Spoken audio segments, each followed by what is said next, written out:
ভ্রমণ আপডেটের সম্পূর্ণ নতুন আরেকটি পর্বে আপনাদের স্বাগত জানাই। আগের ভিডিওতেই বলেছিলাম এইবারে একটি নতুন চমক থাকছে। এইবারে আমরা আর কোনো পাহাড়ে যাচ্ছি না।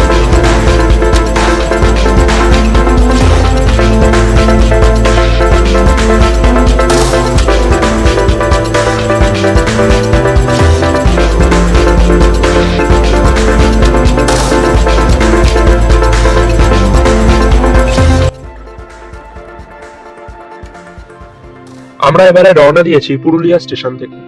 তবে ট্রেনে যেতে যেতে একটি কাহিনী আপনাদের বলি। বিখ্যাত সাহিত্যিক ষষ্ঠীপদ চট্টোপাধ্যায়ের রচিত পাণ্ডব গোয়েন্দার 29 নম্বর যে গল্পটা আছে, সেইটা যদি আপনারা কেউ পড়ে থাকেন তাহলে জানতে পারবেন কিভাবে পাণ্ডব গোয়েন্দারা জয়লাল বলে এক কুখ্যাত ক্রিমিনালকে সেই জায়গায় শায়েস্তা করেছিল। তো সেটা নিয়েই হচ্ছে সেই গল্পটা। এর থেকে বেশি আমি আর কিছু বলবো না। চলুন এবার সোজাসুজি আমাদের গল্পে ফিরে আসা যাক। আমরা এখন চলেছি 18183 টাটানগর বক্সার এক্সপ্রেসে। টাটানগর থেকে এই ট্রেনটি সকালবেলা 7:55 ছাড়বে এবং এর শেষ স্টেশন অর্থাৎ বিহারের বক্সার অঞ্চলে পৌঁছাবে হচ্ছে রাত 10:55। তো আগেই বলেছি এবারে আমরা যাত্রা শুরু করছি পুরুলিয়া থেকে। পুরুলিয়ায় এর রাইট টাইম হচ্ছে সকাল 9:45 এবং 2 মিনিট স্টপেজ আছে, ছাড়বে 9:47। এর মাঝে পড়বে কয়েকটি গুরুত্বপূর্ণ স্টেশন, আসানসোল, তারপরে হচ্ছে সেই কুখ্যাত জায়গা জামতারা। অনেকে এটা শুনে থাকবেন, সাইবার ক্রাইমের ক্ষেত্রে এই জায়গাটি খুবই কুখ্যাত। এরপরে হচ্ছে বিদ্যাসাগর, যেখানে এককালে বিদ্যাসাগরের আদি বাড়ি ছিল। এরপরে আসছে মধুপুর, যোশীডি এবং আমাদের এবারের গন্তব্য শিমুলতলা। হ্যাঁ, এইবারে আমরা যাচ্ছি ছোটনাগপুর মালভূমির এই বিখ্যাত অঞ্চলে শিমুলতলা। শিমুলতলায় টাটা বক্সার এক্সপ্রেসের রাইট টাইম হচ্ছে 2:16 এবং 1 মিনিট স্টপেজ আছে 2:17। এটা ছেড়ে যাবে।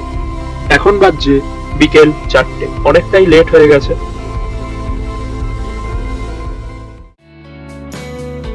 আমরা একটি অটো ভাড়া করে চলেছি আমাদের থাকার জায়গায়। আমরা যেই জায়গাটায় থাকবো সেই জমিদার বাড়িটার নাম হচ্ছে সরকার লজ। এটাও 20 শতাব্দীর প্রথম দিকে এগুলো সব তৈরি করানো এবং এখন এগুলো প্রায় পরিত্যক্ত এবং কেয়ারটেকার এবং তাদের যারা উত্তরসূরি তারাই এগুলো দেখে। সরকার লজের ভেতরে 3টে বাড়ি আছে। তো যাই হোক, গিয়ে দেখা যাক সরকার লজটা কেমন। তবে রাস্তার অবস্থা কিন্তু ভয়ঙ্কর এবং দেখতেই পাচ্ছেন একটাও কিন্তু স্ট্রিট লাইট নেই। আমরা কিন্তু এখন মূল শহরের ভেতর দিয়েই যাচ্ছি শিমুলতলায়, কিন্তু অবস্থাটা দেখতেই পাচ্ছেন কোন রকম আলো ঠালো নেই। গাড়ির আলোই একমাত্র কিন্তু ভরসা।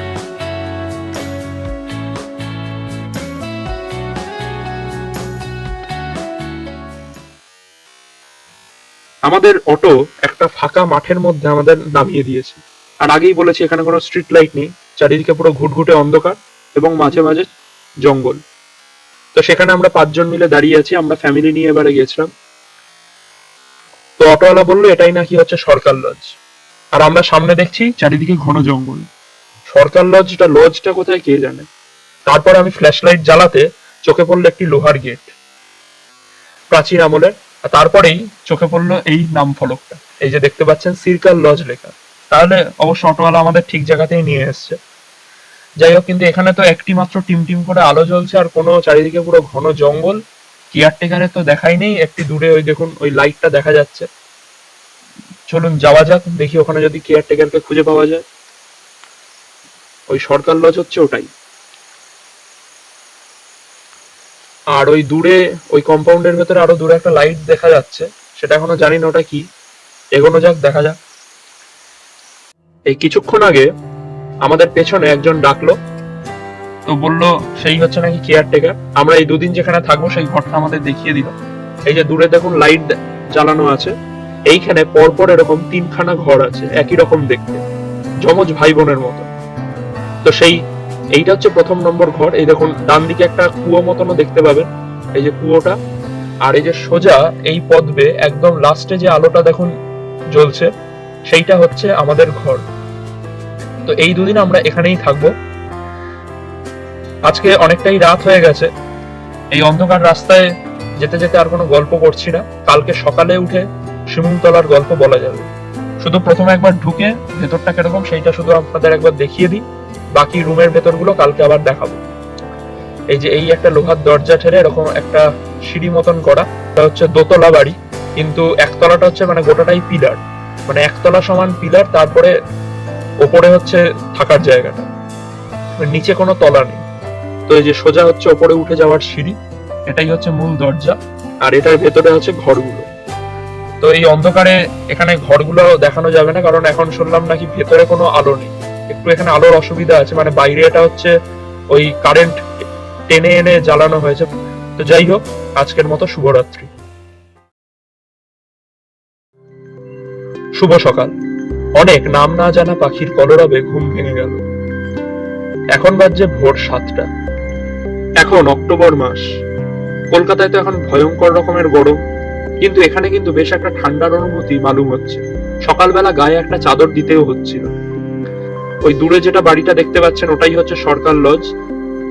আর এই যে এই রাস্তাটা, এটাই হচ্ছে কালকে এই পথ দিয়ে আমরা এসেছিলাম, এটাই আপনারা দেখতে পেয়েছিলেন।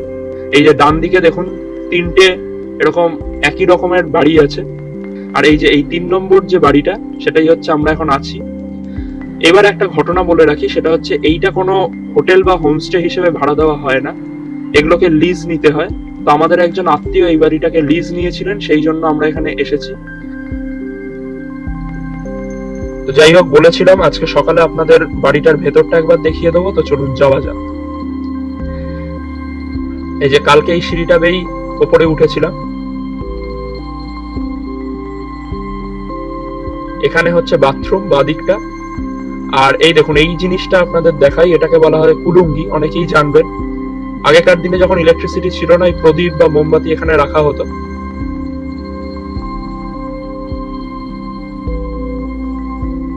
আর এই হচ্ছে রান্নাঘর। খুব প্রাচীন আমলের বাড়ি, দেখেই বোঝা যাচ্ছে এখনো সেই মোটা মোটা থাম। আর এই হচ্ছে 1 নম্বর ঘরটা। 2টো ঘর আছে মোট, এখানে মোট 2টো ঘর আছে। এটা হচ্ছে 1 নম্বর ঘরটা, তোষক বালিশ সবই ছিল। আর এই হচ্ছে 2 নম্বর ঘর। শুধু একটা জিনিস ভেবে আমি অবাক হয়ে গেলাম, এই 2টো ঘরের মধ্যে অজস্র কিন্তু দরজা, মানে এপার ওপার যখন খুশি যেখান খুশি দিয়ে আসা যাওয়া করা যায়। এটা খুবই একটা মজার ব্যাপার। একটা ঘরে 4টে করে দরজা। আর এই হচ্ছে একটা বারান্দা, এইটা দিয়ে পিছনের জঙ্গলটা দেখা যায়। এইটা হচ্ছে পুরো কম্পাউন্ডটা, যেটা যে দূর থেকে দেখাচ্ছিলাম। এই হচ্ছে মূল সরকার লজ, এটাই আগেকার দিনে ছিল, একদমই সেই নর্থ কলকাতার মতন সব স্থাপত্য। আর এইটা এখানে একটা টিউবওয়েল আছে। এই হচ্ছে গোটা কম্পাউন্ড। এখন এই মূল বাড়িটাই হচ্ছে কেয়ারটেকার এবং তার পরিবার নিয়ে সবাই থাকে। এখানে হাঁটতে হাঁটতে শিমুলতলার গল্পটা করি। আসলে শিমুলতলা ছিল বাঙালিদের একটি উপনিবেশ। শুনতে অবাক লাগলেও হ্যাঁ, এটাই হচ্ছে সত্যি। 20 শতাব্দীর প্রথম দিকে গরিব আদিবাসীদের উচ্ছেদ করে কলকাতা থেকে একের পর এক পয়সাওয়ালা বাবুরা এসে তৈরি করেছিলেন এই শিমুলতলা। শিমুলতলায় এখন অজস্র এরকম ছড়ানো ছেটানো জমিদার বাড়ি বা প্রাচীন সব স্থাপত্য পাওয়া যাবে, এবং অধিকাংশই হচ্ছে সব পরিত্যক্ত। এগুলো এখন আর ব্যবহার করা হয় না, কিন্তু সেই প্রাচীন নিদর্শন এখনো ছড়িয়ে ছেটানো আছে। বাঙালি উপনিবেশ। আর শুধু এখানে বলে নয়, এই বাঙালি উপনিবেশ কিন্তু এই গোটা অঞ্চল জুড়ে ছড়ানো ছেটানো আছে, মধুপুর, যশিডি এবং শিমুলতলা। তো শুধু একবার ভাবুন, সেই সময় পয়সাওয়ালা বাঙালিরা কি না কি করেছিল, মানে গোটা একটা আস্ত টাউন গড়ে তুলেছিল। মানে এটা সত্যিকারের বাঙালি কলোনি বলতে পারে। ব্রিটিশরা যেরকম আমাদের দেশে এসে কলোনি করেছিল, সেরকমই বাঙালিরা শিমুলতলায় এসে আস্ত একটা কলোনি তৈরি করে গেছিল।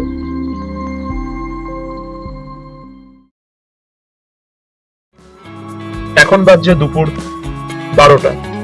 আমরা একেবারে খেয়ে দিয়ে রওনা দিয়েছি। একটা টোটোকে ভাড়া করলাম, সে আমাদের থেকে 200 টাকা মতন নিয়েছে। আমরা যেহেতু 5 জন ছিলাম, তো বললো 5-6টা এখানে মোট স্পট আছে, একেবারে ঘুরিয়ে দেবে, বেশিক্ষণ লাগবে না। তাই আমরা একেবারে খেয়ে দিয়ে 12টার সময় বেরিয়েছি। একদম নিপাট একটি দেহাতি গ্রামের ভেতর দিয়ে আমাদের অটো এখন ছুটে চলেছে। আমাদের প্রথম গন্তব্য হচ্ছে ধারারা ফলস। কিছুক্ষণ পরেই প্রকৃতি একেবারেই পাল্টে গেল। এখানে বেশ চারিদিকে গাছপালা কম, শুকনো অঞ্চল বোঝাই যাচ্ছে, এবং মাঝে মাঝে উঁচু নিচু এরকম টিলা মতন। পুরোটাই হচ্ছে ছোটনাগপুর মালভূমির অন্তর্গত। এই অঞ্চলটার ভূপ্রাকৃতিক বয়স কিন্তু 60 কোটি বছর। হ্যাঁ ভাবুন, এটাই হচ্ছে সেই প্রাচীন গন্ডোয়ানা ল্যান্ডের একটি অংশ।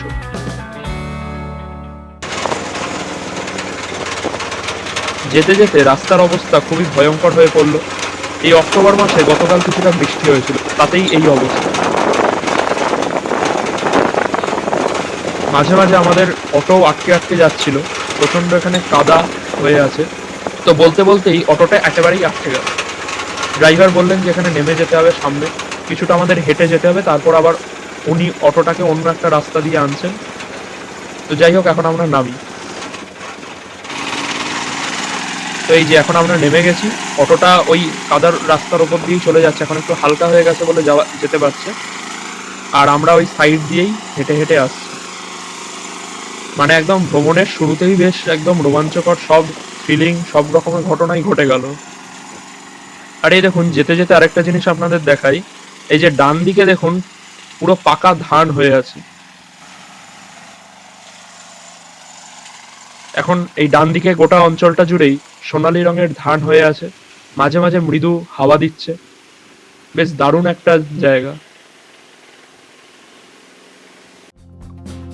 অবশেষে আমরা পৌঁছে গেলাম ধারারা ফলস। ওই যে নিচের যে অংশটা সেটাই হচ্ছে ধারারা ফলস, আমরা ওখানে নামবো। তবে এটা তো আমার আগে অনেক ইউটিউবারই দেখিয়েছে ধারারা ফলস কিরকম, কত সুন্দর, কিন্তু সেই সুন্দরের সামনে কি আছে সেটা আপনাদের অবশ্যই জানানো উচিত। তো এই দেখুন, এটাই হচ্ছে মানুষের প্রকৃতি। এখানে একটা পিকনিক স্পট, তো পিকনিক করতে কোনোই আপত্তি নেই, তবে এখানে ন্যূনতম বোধ মানুষের নেই। সামান্য একটা ডাস্টবিনও নেই সরকার থেকে যে সেখানে ডাস্টবিনে ময়লাগুলো ফেলবে। এবং মানুষের কথা তো ছেড়েই দিলাম, এটাই হচ্ছে তাদের ডাস্টবিন, এটাই হচ্ছে তাদের পিকনিক স্পট। কিন্তু এই অঞ্চলটার আসল রূপ কিন্তু এটাই, কোনো রকম পরিষ্কারের তো কোনো বালাই নেই। হ্যাঁ, সেই ব্রিটিশ আমল থেকে মনে হচ্ছে ময়লা পড়েই আছে পড়েই আছে। এই হচ্ছে ধারারা ফলস। নেপালের হিমালয় থেকে জন্ম এই ধারারা নদী, বিহারের মধ্যে থেকে বয়ে গিয়ে অবশেষে বিহারের দ্বারভাঙা জেলায় গিয়ে সেটা মিশেছে গঙ্গার সাথে। তো এই অঞ্চলটা বলেইছিলাম প্রায় 60 কোটি বছর পুরনো, প্রাচীন গন্ডোয়ানা ল্যান্ডের একটি অংশ ছিল। তো সেখানে দেখতেই পাচ্ছেন এই নদীটা এখানে পুরোটাই ডাউন কাটিং করেছে। আগে কিন্তু নদীটা বইতো ওই মাথা থেকে, পুরোটাই হচ্ছে একটা ক্যানিয়নের মতো তৈরি হয়েছে এখানে, মানে গিরিখাত, ওই ওপরটা দিয়ে কিন্তু নদী আগে বইতো। তারপরে নদী কাটতে কাটতে আজকে এতটা গর্ত করে ফেলেছে। ওইখানে দেখুন কয়েকটা লোকও দাঁড়িয়ে আছে, সেটা দেখলে বুঝতে পারবেন। এবং কাটতে কাটতে আজকে নদীটা এখান দিয়ে বয়েছে, এবং ভবিষ্যতে যদি নদীটার অস্তিত্ব থাকে তাহলে নদীটা কিন্তু আরো এখানে ক্ষয় করবে এবং আরো গভীর একটা গিরিখাত কিন্তু তৈরি করবে।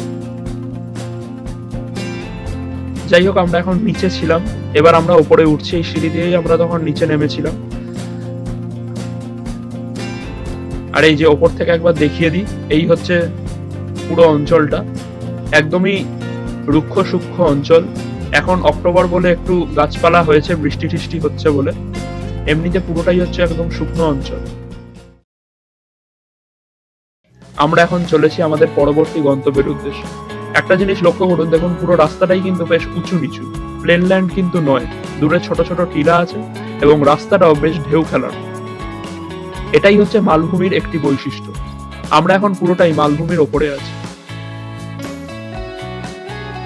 আর এই দেখুন, এখানে যেতে যেতে যেটা ঝুঁকে পড়ছে সেটা হচ্ছে সব প্রাচীন বাড়িগুলো। এগুলো কিন্তু এই গোটা শিমুলতলা অঞ্চলের একটা প্রধান বৈশিষ্ট্য।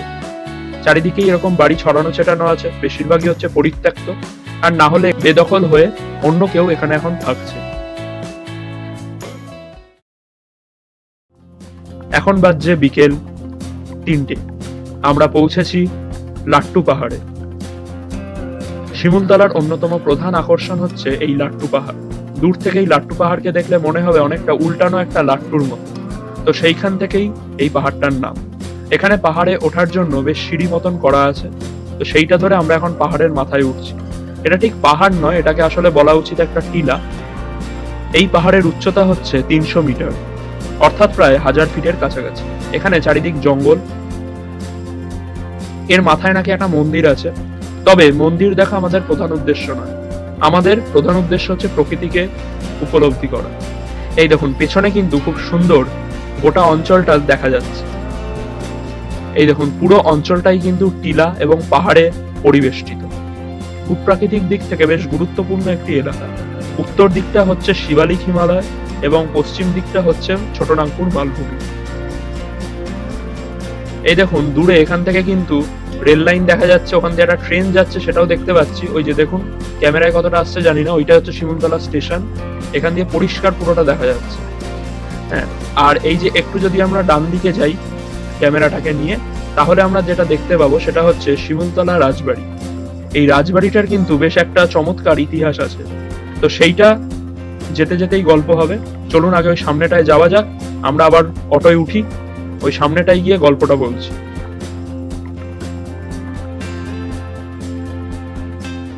এখন বিকেল 4টে বাজছে।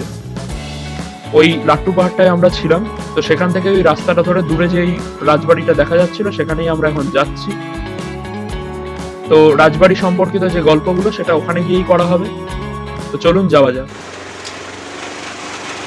আর গল্পের নাম বলতে বলতেই দেখুন আবার সেই একই অবস্থা। মানে কালকে রাতে একটু বৃষ্টি হয়েছিল, তাতেই হচ্ছে এই অবস্থা হয়েছে। ড্রাইভার আমাদের এখন আবার বলছে নেমে যেতে। তো এই দেখুন ভয়ঙ্কর রকমের বাজে অবস্থা, এখানে পুরোটাই কাঁচা রাস্তার। এই যে ওই দেখুন, ওইখানে আমরা এতক্ষণ ছিলাম, ওই যে লাট্টু পাহাড়, ওইখান থেকে এখন আমরা এই ঘুরে রাজবাড়ির দিকে এবার যাব।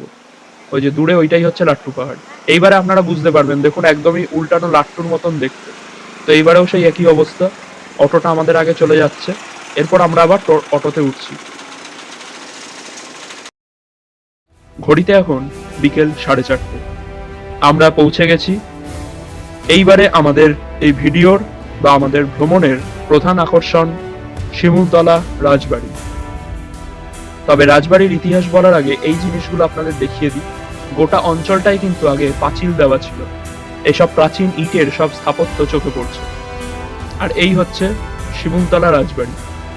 এইবার একটা ক্লিপিংস আপনাদের দেখাচ্ছি, দেখুন তো চিনতে পারেন কিনা। এখানেই সেই দুর্গেশগড়ের গুপ্তধনের শুটিং হয়েছিল। এটাকে তখন সিনেমায় বর্ণিত দুর্গাগতি দেবরায়ের পুরনো রাজপ্রাসাদ হিসেবে দেখানো হয়েছিল। তো এইবারে বলি রাজবাড়ির গল্প। সঠিক সময় না জানা গেলেও ঊনবিংশ শতাব্দীর শেষের দিক এবং বিংশ শতাব্দীর প্রথম দিকে তৈরি হয় এই শিমুলতলা রাজবাড়ি। এই রাজপ্রাসাদটি কে কবে তৈরি করেছেন তা সঠিক জানা যায় না, তাই এই সম্পর্কে অনেক জনশ্রুতি আছে। আমি সবগুলোই আপনাদের সামনে তুলে ধরার চেষ্টা করছি। প্রথমটি হচ্ছে, অবিভক্ত বাংলা, বিহার, উড়িষ্যা মিলে তামাম বাংলার সব থেকে বিখ্যাত জমিদারি এস্টেট রাজশাহী এস্টেটের অন্তর্গত এই নলডাঙ্গা এস্টেট ছিল আরেকটি অন্যতম গুরুত্বপূর্ণ জায়গা। বর্তমানে নলডাঙ্গা অবস্থিত বাংলাদেশের নাটোর অঞ্চলে। সেখানকার রাজা ইন্দুভূষণের পিতামহী তারাময়ী দেবীর হাতে নির্মিত হয় এই রাজপ্রাসাদ। আরেকটা মত অনুযায়ী এই রাজবাড়ি বানিয়েছিলেন রাজা প্রমথনাথ ভূষণ দেবরায়, নলডাঙ্গা রাজ এস্টেটেরই আরেকজন জমিদার, বা তখনকার দিনে রাজাও বলতে পারে। তো যাই হোক, আগেই বলেছি এখন সন্ধ্যেবেলা আমরা এখন এসেছি এখানটায়, তো এখানে বেশি ভেতর দিকে ঢুকবো না। আমার আগে অনেক ইউটিউবারই দেখছিলাম ভেতরে ঢুকে অনেক দেখিয়েছে আরো ভালোভাবে, তো আমাদের অটো ড্রাইভারই বারণ করলেন, এখন সন্ধে হয়ে গেছে, সাপ খোপ থাকতে পারে, তাই ভেতরে ঢুকছি না আমরা একবার বাইরেটাই আপনাদের দেখিয়ে দিচ্ছি। যাই হোক, প্রথমে এই সিঁড়িটা দিয়ে ওঠা যাক, কতটা কি যাওয়া যায় দেখি। কিছুটা উঠতেই থমকাতে হলো, সামনে যাবার আর রাস্তা নেই। এখান দিয়েই আগে মূল প্রবেশপথ ছিল বোঝা যাচ্ছে, এখন পুরোটাই ধসে গেছে। সামনে বেশ সুন্দর মতো একটা প্রবেশপথ ছিল, সেটা ভালোই আন্দাজ করা যাচ্ছিল, কিন্তু যাই হোক এখন কিছুই নেই। সেই বিংশ শতাব্দীর প্রথম দিকে এরকম একটা অফবিট অজানা জায়গায় এরকম একটা বাড়ি তৈরি করা কিন্তু সত্যি খুবই দারুণ একটা ব্যাপার। এখানে এটা আসলে ঠিক রাজবাড়ি নয়, রাজবাড়ি আমরা চলতি কথায় বলি ঠিকই, এটা আসলে সেই সময় বাংলাদেশের নলডাঙ্গার যে জমিদাররা ছিলেন তাদের আমোদ প্রমোদের জন্য এবং ছুটির সময় ছুটি কাটাবার জায়গা হিসেবে এই জায়গাটি ব্যবহৃত হতো। তো ভাবলেও কেমন অবাক লাগে, এই 100 বছর আগে অবধিও জাঁকজমক আলো রোশনাইয়ে ভরে থাকতো এই অঞ্চল, আর আজকে এর অবস্থা ভগ্নপ্রায়। তো যাই হোক, সন্ধে হয়ে আসছিল, আমরা আবার পরবর্তী গন্তব্যের দিকে পা বাড়ালাম। নলডাঙ্গা রাজবাড়ি অথবা শিমুলতলা রাজবাড়ি থেকে ফেরার পথেই স্টেশনের দিকে যেতে বাঁ হাতে পড়বে মুখার্জি ভিলা। এটাই হচ্ছে সেই বিখ্যাত ঋষিকেশ মুখার্জির বাড়ি। তবে বাড়ি বলাটা ভুল হলো, ঋষিকেশ মুখার্জি এটা বানিয়েছিলেন আসলে ওই ছুটি বা অবসর সময় এখানে নিরিবিলিতে দু একদিন কাটাবার জন্য। ঋষিকেশ মুখার্জির এই বাড়িতেই মতান্তরে অনেকে মনে করেন যে রবীন্দ্রনাথ নাকি এখানে এসে উঠেছিলেন। বর্তমানে মুখার্জি ভিলা একটি লজ হিসেবে ব্যবহৃত হচ্ছে, চাইলে আপনি ওখানে থাকতে পারবেন। তো ওটার সব লিঙ্ক, তো কিভাবে কি বুক করবেন তার লিঙ্ক গুগলে পেয়ে যাবেন, আর আমিও চেষ্টা করব এই ডেসক্রিপশন বক্সে দিয়ে দিতে। ঋষিকেশ মুখার্জি অনেকেই হয়তো চিনবেন, হিন্দি চলচ্চিত্র জগতে একজন প্রখ্যাত ভারতীয় বাঙালি চলচ্চিত্র পরিচালক, প্রযোজক, সম্পাদক এবং চিত্রনাট্যকার। কর্মজীবনে তিনি অনেক বিখ্যাত সব সিনেমা বানিয়েছিলেন, যেমন তার মধ্যে সব থেকে বিখ্যাত হচ্ছে আনন্দ, 1971 সালে রিলিজ হয়, এবং অবশ্যই অমিতাভ বচ্চনের ডেবিউ সিনেমা। এছাড়াও নানান সিনেমা বানিয়েছেন। ঋষিকেশ মুখার্জির জন্ম 30শে সেপ্টেম্বর 1922 এবং মারা গেছেন 27শে আগস্ট 2006 সালে। শিমুলতলা রাজবাড়ি থেকে ফেরার পথেই ডান হাতে পড়বে এই পাল ভিলা এবং তার পিছনে কুসুম কানন। এটা নিয়েও বিতর্ক আছে, অনেকে মনে করে এখানেই নাকি তরুণ মজুমদারের সেই বিখ্যাত সিনেমা দাদার কীর্তির শুটিং হয়েছিল। আবার অনেকের মতে আরেকটু এগিয়ে গিয়ে মুকুন্দ কানন এবং সেন বাড়ি, ক্যালকাটা হাইকোর্টের প্রবীণ জাস্টিস সেনের এই বাংলোটি। এই সেন লজ ঐতিহাসিক দিক থেকেও বেশ গুরুত্বপূর্ণ। এটা বানিয়েছিলেন শ্রী বি.এন. সরকার। তৎকালীন সময় বিখ্যাত কলকাতার নিউ থিয়েটার্স ফিল্ম কোম্পানির মালিক ছিলেন তিনি। এগুলো ছাড়াও শিমুলতলায় প্রায় 400-র ওপরে এরকম ছড়ানো ছেটানো জমিদার বাড়ি, রাজপ্রাসাদ, পুরনো আমলের বাড়ি চোখে পড়বে। এর মধ্যে অনেকগুলোই ঐতিহাসিক কারণে খুবই গুরুত্বপূর্ণ, কিন্তু বর্তমানে সংরক্ষণের অভাবে এগুলো ভেঙে ভেঙে পড়ছে। এরকম অনেক অচেনা গল্পই এর ভেতরে লুকিয়ে থাকবে, এটাই আশা করি। যতগুলো আমি জানতে পেরেছি সেগুলোই আপনাদের সামনে এই ভিডিওতে তুলে ধরছি। এছাড়াও আরো অনেক থাকতে পারে। যদি আপনারা কিছু জেনে থাকেন অবশ্যই কমেন্ট বক্সে কমেন্ট করতে পারেন। অনেকটাই সন্ধে হয়ে আসছে, যদিও আমাদের অটো এখন খুবই স্পিডে চলেছে আমাদের আজকের মতো শেষ গন্তব্যের দিকে। আমরা এখন দাঁড়িয়ে আছি ঝাঝা ফরেস্ট রেঞ্জের ভেতর। ঝাঝা ফরেস্ট রেঞ্জ বহুদূর অব্দি বিস্তৃত। শিমুলতলা, মধুপুর, যোশীডি হয়ে পুরো ঝাঝা সহ বাকি গোটা অঞ্চল জুড়েই এই ফরেস্ট রেঞ্জ বিস্তৃত। এখানে মূল যে প্রাণীগুলি দেখতে পাওয়া যায় তার মধ্যে অবশ্যই শেয়াল এবং হাতি হচ্ছে সব থেকে প্রধান। এছাড়াও বিভিন্ন রকমের কীটপতঙ্গ, সাপখোপ, এগুলো তো আছেই। আর সব থেকে গুরুত্বপূর্ণ আরেকটা জিনিস, এখানে প্রচুর নাম না জানা পাখিরও সমাহার লক্ষ্য করা যায়। এই ঝাঝা ফরেস্ট রেঞ্জকে সম্প্রতি রামসার সাইট হিসেবে ঘোষণা করা হয়েছে। বর্তমানে এটাও বিহারের জামুই জেলার মধ্যে পড়ছে। এখন আমরা আবার ফিরে চলেছি আমাদের থাকার জায়গার উদ্দেশ্যে। আজকে আমরা সেখানটা কাটাবো। কালকের দিনটা সম্পূর্ণ রেস্ট এবং পরের দিন আবার ব্যাক টু কলকাতা। শহুরে বাবুরা এখানে আসতেন আমোদ প্রমোদ, এবং অনেকেরই বিশ্বাস ছিল এই জায়গাটি নাকি পবিত্র, এবং অনেকেরই বিশ্বাস ছিল এই জায়গার আবহাওয়া নাকি খুবই চমৎকার, এবং জল বাতাস এগুলো নাকি এখানে এসে, এবং এই জল বাতাস সেবন করলে নাকি খুব তাড়াতাড়ি সুস্থ হয়ে ওঠা যায় বা স্বাস্থ্য উদ্ধার করা যায়।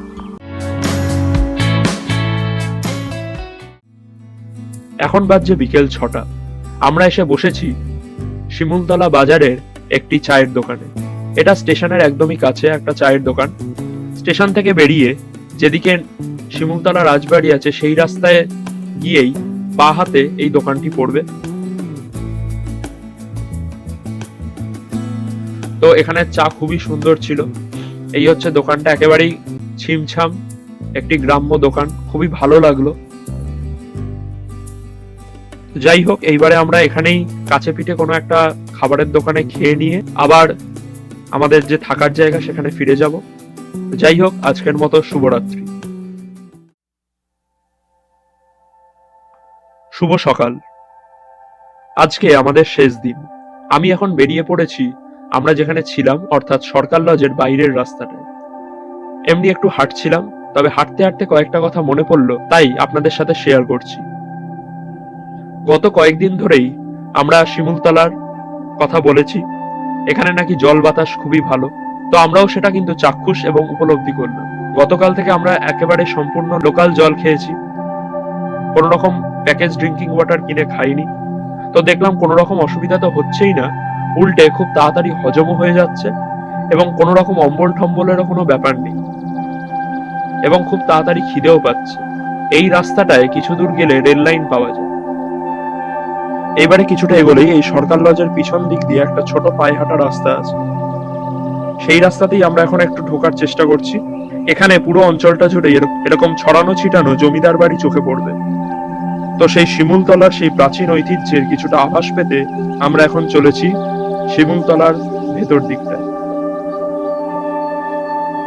এই রাস্তায় দুদিকেই দেখতে পাচ্ছেন পাঁচিল দিয়ে ঘেরা, অর্থাৎ দুদিকেই দুটো আলাদা আগে প্লট ছিল, এখন পুরোটাই ভগ্নপ্রায়।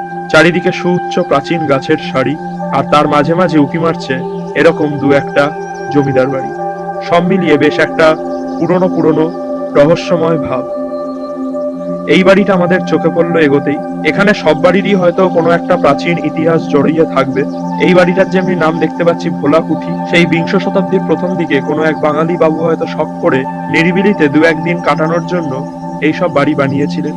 মানে সেই সময় বলতে পারেন এগুলো হচ্ছে বাঙালিদের কান্ট্রি হাউস। এদিক ওদিক ঘুরে এবার আমরা যাচ্ছি এখানে ট্রেন দেখতে। এই যে অবশেষে কিছুটা এগোনোর পর রেল লাইন দেখতে পেলাম। এই লাইনটাই সোজা চলে গেছে, মানে আমি যেদিকে ক্যামেরাটা তাক করা সেই দিকটা হচ্ছে মধুপুর, আর আমার পিছন দিকটা হচ্ছে শিমুলতলা। শিমুলতলা স্টেশনটা আমার পিছন দিক। এই যে এই দিকটা হচ্ছে শিমুলতলা স্টেশন। কথা বলতে বলতেই হঠাৎ ট্রেনের আওয়াজ পেলাম।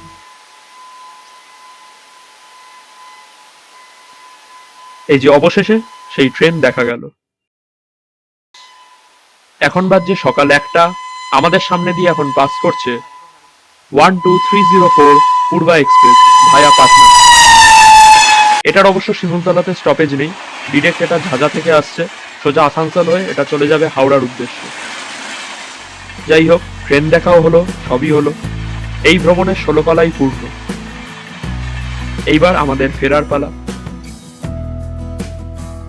আর এইবারে আরেকটা চমক অপেক্ষা করে আছে। পরবর্তী যে ভিডিওটি আসছে, আবার আরেকটি সিরিজ আসতে চলেছে এবং সেই সিরিজটিও হচ্ছে ট্রেকিং এর। সঙ্গে থাকুন, দেখা হচ্ছে আগামী পর্বে।